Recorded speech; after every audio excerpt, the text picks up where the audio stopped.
Kita mulai lagi dalam Alkitab kita. Temanya adalah apakah engkau dipenuhi. Firman Tuhan katakan dalam Kolose 2 ayat 9-10, sebab dari dalam dialah berdiam secara jasmania seluruh kepenuhan kealahan, dan kamu telah dipenuhi di dalam dia. Dialah segala kepala semua pemerintahan dan penguasa. Saya menaruh terjemahan bahasa Inggrisnya karena itu akan lebih menjelaskan nanti maknanya ya. Tetapi pertanyaannya, orang-orang sering bertanya di dalam orang-orang percaya ya, karena mungkin mereka sudah terbiasa ataupun diajarkan, mereka selalu minta Tuhan penuhi kami ya. Tetapi kita harus berfokus ataupun bersumber kepada firman Tuhan. Firman Tuhan katakan, kamu telah dipenuhi.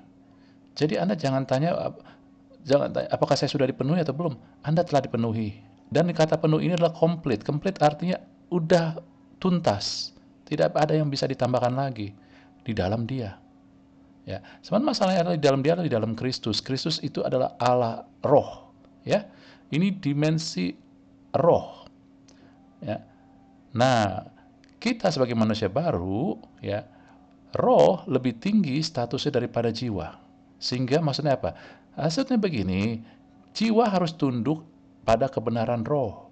Kalau kebenaran roh mengatakan Anda sudah dipenuhi, maka jiwa, apapun yang dia rasakan, apapun ya yang jiwa rasakan, ataupun uh, pikirkan pandangannya, pendapatnya, harus tunduk pada kebenaran roh ini.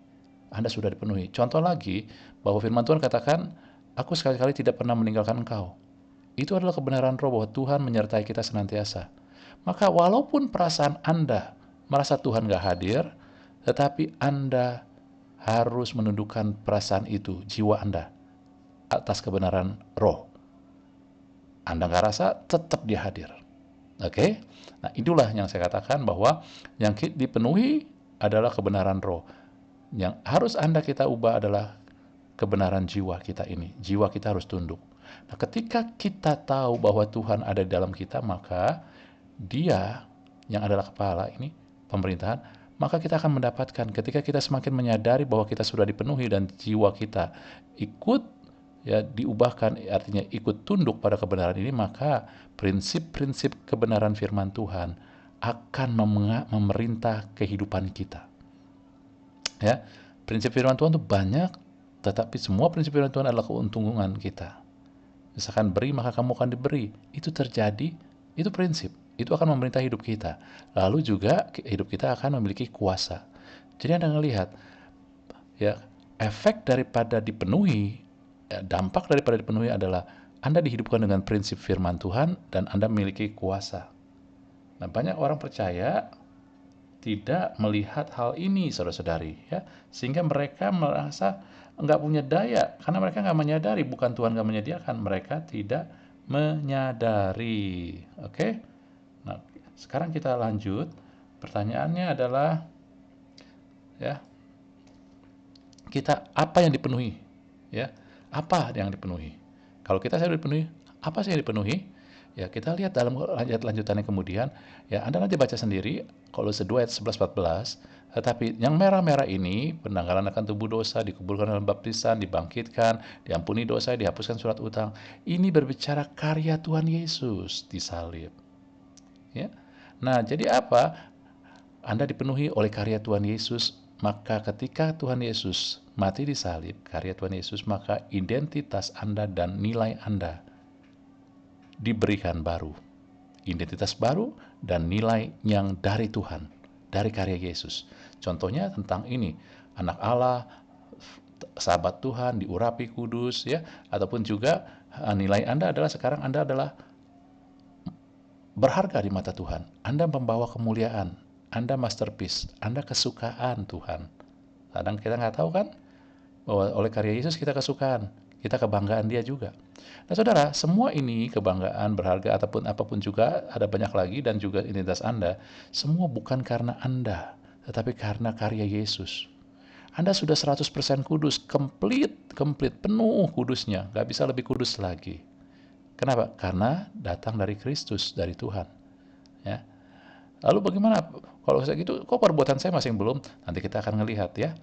Nah, bahwa identitas ini seharusnya memberi nilai hidup. Ketika Anda menyadari bahwa saya sudah kudus, saya orang kudus, maka kesadaran ini, makanya Anda harus sadar terus, akan memberikan Anda nilai hidup, bahwa saya bisa loh hidup kudus.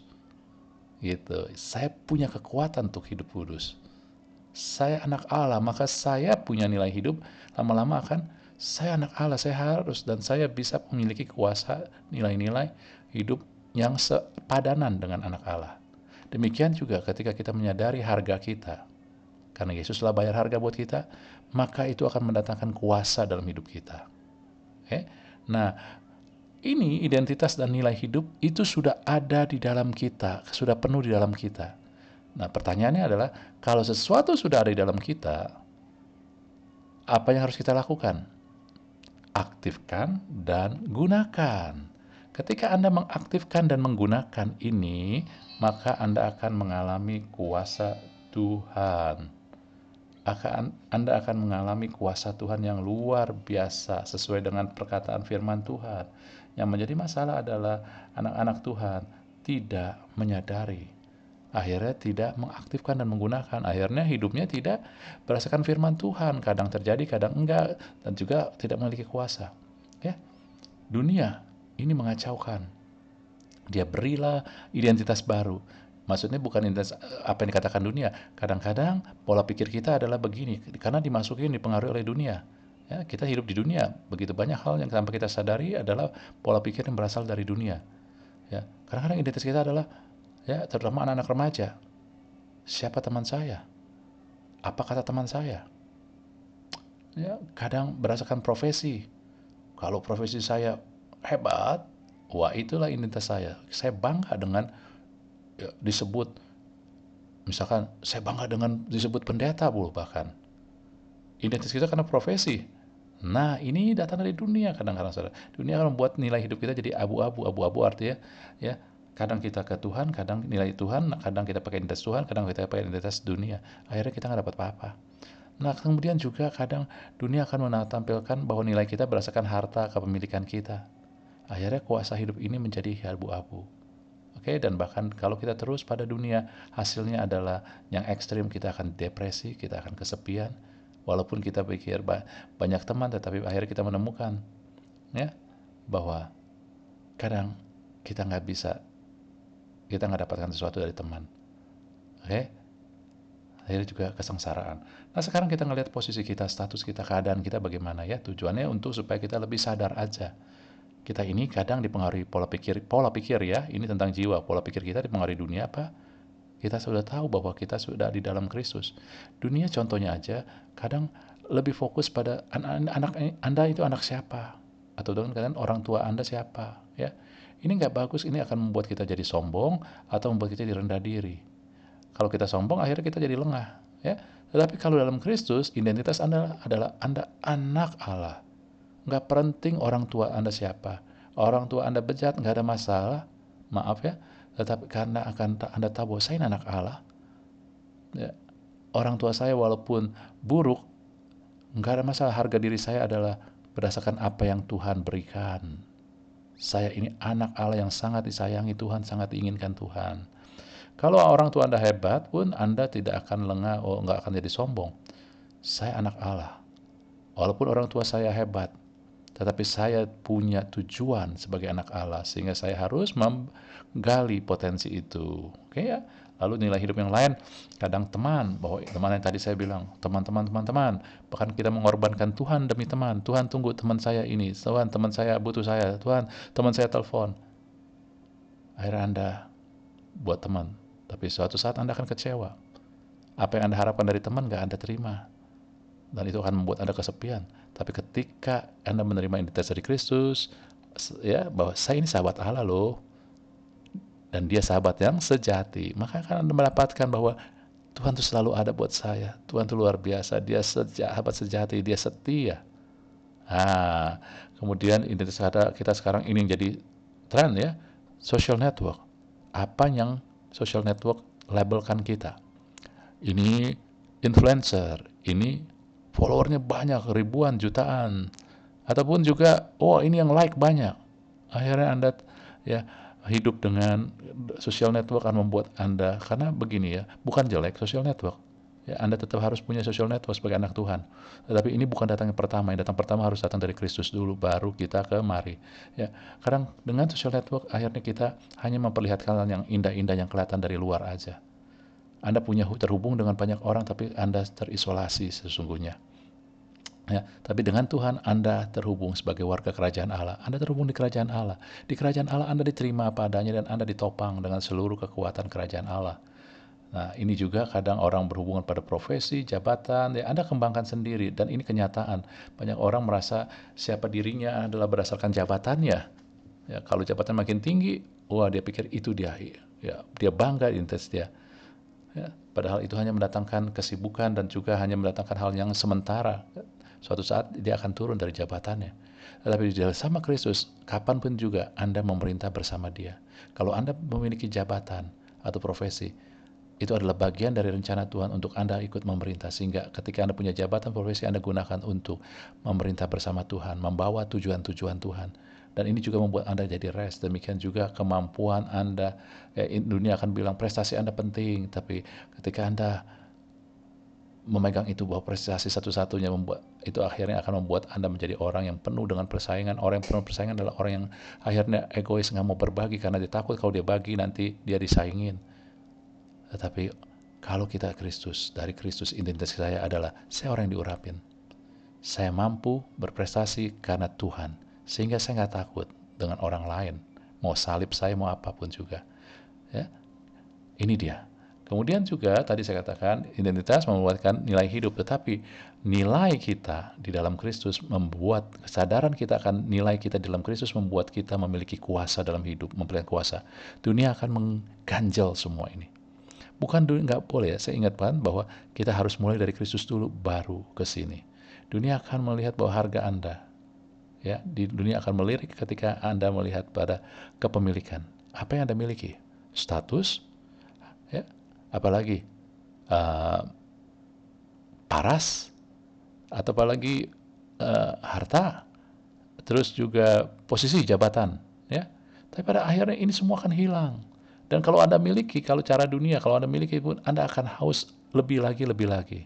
Anda sudah cantik, Anda tambah lagi, poles sana sini. Anda sudah kaya, Anda mau lagi. Anda jabatan politik, mau lebih tinggi lagi. Bukannya nggak boleh loh. Tapi Anda akan lihat kenapa itu tetap boleh, tetapi dengan pola pikir atau motivasi yang berbeda. Anda harus melihat nilai Anda dari Kristus. Ya, Kristus nilai yang pertama ketika Tuhan menghargai Anda, menaruh Anda adalah sebagai, ya, siapa yang paling besar dialah yang melayani. Bukan arti jadi hamba Tuhan, bukan jadi pelayan, tetapi mempunyai mentalitas, pola pikir, ya, sikap hati melayani. Karena firman Tuhan katakan juga saling melayanilah satu sama lain. Artinya apa? Peduli dengan orang lain. Bukan artinya secara formal jadi pelayan Tuhan. Oke? Maka Anda akan mendapatkan, ya, uh, Anda akan memperlihatkan kemurahan hati. Murah hati ini adalah kuasa loh. Ya, kita akan lihat kenapa. Nah, ini juga penampilan akan membuat Anda, ya, dunia bilang penampilan Anda paling penting. Anda harus tampil glamor, harus tampil apapun juga. Bukannya nggak boleh, boleh saudara. Tetapi yang datang harus dari Kristus. Penampilan, kalau menekankan penampilan Anda akan jadi self awareness. Kesadaran Anda akan keberadaan diri Anda, ya, entah itu kekurangan Anda atau kelebihan. Itu dia, kesadaran kita akan keadaan diri kita. Tetapi kalau dalam Kristus, ya, Anda akan melihat nilai saya adalah apa yang dialirkan Tuhan. Kalau Tuhan mengalirkan kemuliaan, itulah nilai saya. Akhirnya kalau Anda memancarkan kemuliaan, membawa kemuliaan Tuhan, maka Anda harus berpenampilan rapi, glamor, gak ada masalah. Tetapi keglamoran Anda, ya, kerapian Anda, penampilan Anda, tujuannya adalah untuk menyatakan kemuliaan Tuhan. Oh iya, supaya menyatakan kemuliaan Tuhan, saya harus rapi. Saya harus pakai baju bagus, saya harus pakai berpenampilan menarik. Oke. Jadi Anda lihat ya, bukan yang nggak boleh berpenampilan, tetapi harus dimulai dengan sini. Kenapa?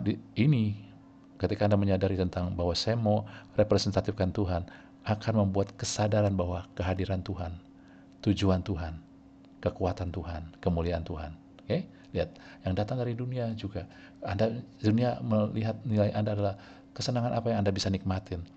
Tapi akhirnya nggak akan membuat Anda jadi puas. Tapi dari Tuhan adalah Anda mulai stop. Saya kesukaan Tuhan loh. Akhirnya kita akan kagum. Tuhan, kau suka sama aku yang kayak begini. Orang-orang tinggalin saya. Tuhan bilang, iya aku suka, aku kagum. Maka ya akhirnya kita pun akan kagum sama Tuhan dan akan suka sama Tuhan. Akhirnya juga saya puas dengan keadaan, dengan sikap hati yang puas gitu ya. Kemudian juga profesi, jabatan, sama kayak tadi saudara, ya, Anda harus mulai melihat bahwa apa yang kita mulai, apa yang kita lakukan, jalankan, dimulai dengan siapa saya di dalam Kristus. Baik itu identitas saya maupun nilai saya di dalam Tuhan. Maka Anda akan melihat, ya, dunia bukan yang nggak ada, dunia ada, kita masih hidup di dunia, tetapi mulailah dengan apa yang disematkan, apa yang telah dipenuhi oleh Kristus. Identitas Anda di dalam Kristus, banyak lagi di sini ya. Dan kemudian juga harga Anda di dalam Kristus, apa yang Tuhan Kristus telah bayar buat Anda. Itulah nilai Anda. Jangan dimulai dari dunia. Mulailah dari sini, mulailah dari Kristus, apa yang dipenuhi Kristus di dalam Anda, baru Anda melangkah ke dunia. Oke? Dan ini adalah pola pikir. Maksudnya apa? Maksudnya begini, kalau pola pikir Anda nggak bisa berubah seketika, Anda harus latih terus dengan cara menyadari. Latih terus dengan cara mengaktifkan. Anda hidup sebagai anak Allah. Anda hidup sebagai sahabat Allah. Anda hidup sebagai utusan Tuhan. Latih terus. Ketika Anda melakukan pekerjaan Anda mulai melatih. Saya hidup utusan Tuhan. Oke, sikap diri Anda mulai. Ya, Anda percaya ada urapan Tuhan, ada kuasa Tuhan. Amin. Itu kita namanya. Oke, saya cukupkan dulu. Minggu depan kita lanjutkan lagi dengan hal yang lebih menarik. Tuhan memberkati kita semua.